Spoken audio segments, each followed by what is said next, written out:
যাদের শিক্ষাগত যোগ্যতা নেই তারা কি করে খাবে? তারা তো হকার, তারা টোটোওয়ালা, তারা রিক্সাওয়ালা। তাদের যদি জীবিকা আছে কেড়ে নেয়, আদানি আম্বানিকে সুযোগ করে দেওয়ার জন্য, তাদের লাখ লাখ টাকার স্টল বসানোর জন্য আজকে এদের হকারদের উচ্ছেদ করা হচ্ছে। আপনারা সবে করুন, 2029 সালের জবাব দেবে সারা ভারতবর্ষে। খবর নিয়ে দেখুন, আজকে বিজেপির নেতাদের বাড়ি দিয়ে টেনে টেনে পিটাচ্ছে বাংলার জনগণ, না তারা উত্তরপ্রদেশের মানুষরা পিটাচ্ছে। আজকে নিট নিয়ে যে ছাত্ররা রাস্তায় নেমেছে, লাখের লাখের লোক আজকে সারা ভারতবর্ষে বিজেপির বিরুদ্ধে আন্দোলন করছে।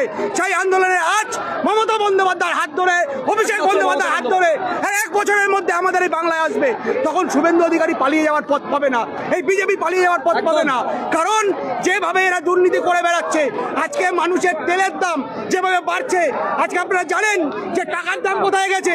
ডলারের তুলনায় আজকে টাকা কম টাকা দাঁড়াচ্ছে। বাংলাদেশের টাকা আমাদের থেকে এগিয়ে যাচ্ছে, শ্রীলঙ্কার টাকা আমাদের থেকে এগিয়ে যাচ্ছে, পাকিস্তানের টাকা আমাদের থেকে এগিয়ে যাচ্ছে। কিছু গদি মিডিয়া, কিছু দালাল মিডিয়া আজকে এদের হাইপ তুলছে। তাই বলছি, স্বতন্ত্র যারা মিডিয়া আছে তাদের কাছে আমাদের অনুরোধ যে আপনারা এই খবরগুলো দেখান, যে মানুষের উপর অত্যাচার এবার কিভাবে করছে। আমরা মায়েদের কাছে বলতে চাই, দিদিদের কাছে বলতে চাই, অন্নপূর্ণা ভান্ডার নিয়ে আজকে নাজেহাল এই সরকার। এই মাত্র 20 দিন হয়নি এই সরকার এসছে, সেই অন্নপূর্ণা ভান্ডারটা কি করে মানুষ পাবে? আজকে তার জন্য বারে বারে অগ্নিমিত্রা পালকে তার বয়ান পাল্টাতে হচ্ছে। এটা একটা সরকার চলছে যে সরকারের কোনো দিশা নেই।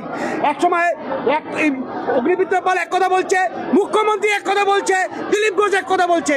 আমরা সত্যিটা জানতে চাই যে কারা পাবে। আজকে এই যে 11 পাতা 12 পাতার যে ফর্ম, এই ফর্মের মধ্যে সিএ এর একটা পাতা আছে। আপনারা জানেন না যে কত বড় চক্রান্ত চলছে। আজ আগামী দিনে ডিটেনশন ক্যাম্প হবে এই পশ্চিমবঙ্গের বুকে, এবং অনেক মানুষকে ঘরহারা হতে হবে। তারা দলিল চাইছে এই কারণে। এই পশ্চিমবঙ্গের তৃণমূল যে খেলা জন্ম দিয়েছে, দল ভাঙানোর খেলা, আজকে সেই খেলাই তৃণমূল বিধ্বস্ত হচ্ছে। এইভাবেই তৃণমূল যখন কংগ্রেস বিরোধী দলের তকমা পেয়েছিল, এইভাবে গোটা কংগ্রেস দলটাকে ভাঙিয়ে, ভয় দেখিয়ে, প্রলোভন দেখিয়ে কংগ্রেস দলটাকে ভেঙে তারা পশ্চিমবঙ্গে রাজত্ব করেছিল। কংগ্রেস দলকে দুর্বল করে, মনে করুন, খতম করে দিয়েছিল।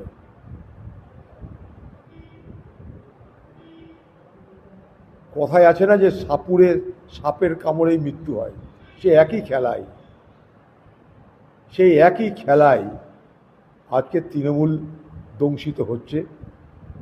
তাদেরই দলের এমএলএরা ভোট শেষ হতে হতেই তারা তৃণমূল দল ছেড়ে দলে দলে পলায়ন করছেন। পশ্চিমবঙ্গের মুখ্যমন্ত্রীর আত্ম অহংকার, ঔদ্ধত্য, যে তিনি মানে দল আর দল মানে তিনি, কঠোর শৃঙ্খলা পরায়ণ দল আজকে দেখুন তাসের ঘরের মতন ভেঙে পড়ছে। তৃণমূল যাদেরকে সঙ্গে নিয়ে বড় বড় নেতা বানিয়েছিলেন, রাজ্যসভা, বিধানসভা, শ্রমিক ইউনিয়ন, এগুলো যে এর আগে কত ঘাটের জল খেয়েছে তার কোনো ঠিক নাই। দিদির কাছে তারাই আদর্শবান সমস্ত নেতা নেত্রী। তাই তারা মনে করছেন দিদি তো আর ক্ষমতায় নেই, আর বাজার নেই মার্কেটে, করে কমে খেতে গেলে চলো বিজেপিকে ধরি, কিংবা বিজেপির পরোক্ষ মদতে চলি। তাই এই বুদ্ধি, আর কিছুই না।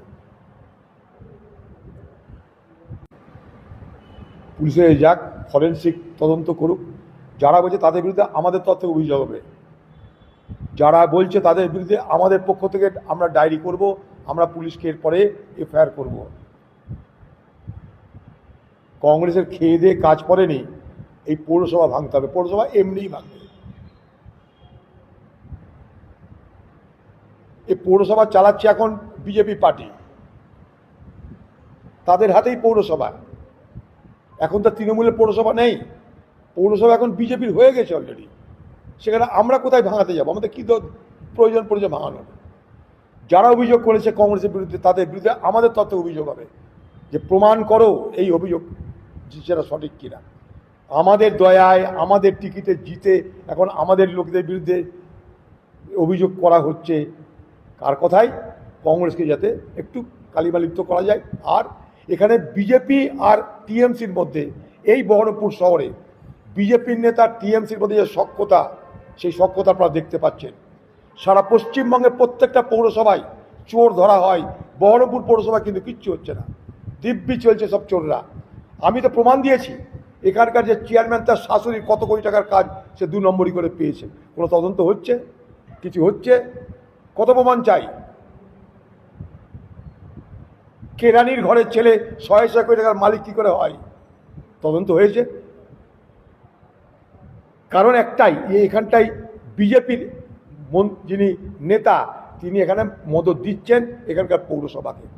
এবং এখানকার টিএমসি আর বিজেপি মিলে, আমি অধীর চৌধুরীকে হারানোর জন্য সমস্ত দায়িত্ব নিয়েছিল টিএমসি বিজেপি মিলেমিশে একাকার হয়ে।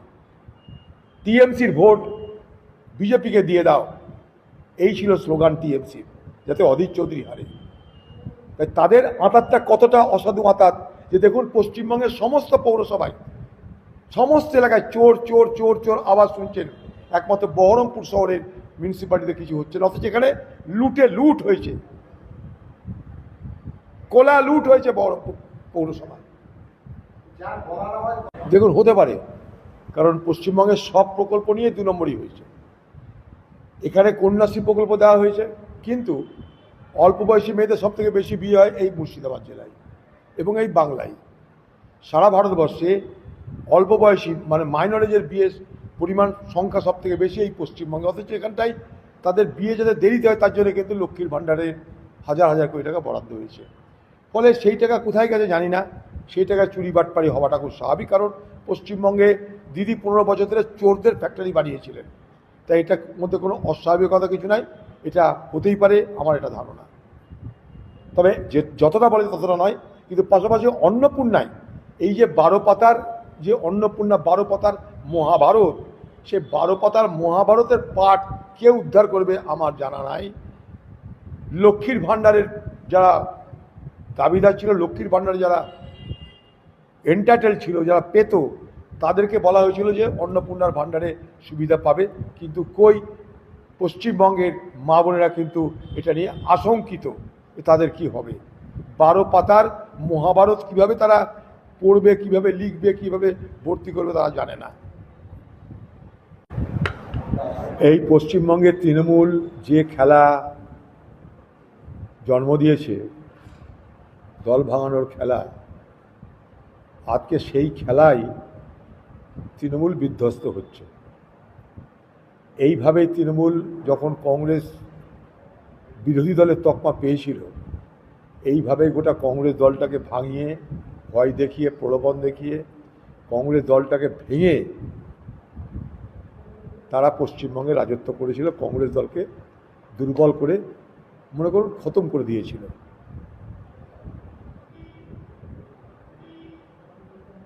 কথায় আছে না যে সাপুড়ে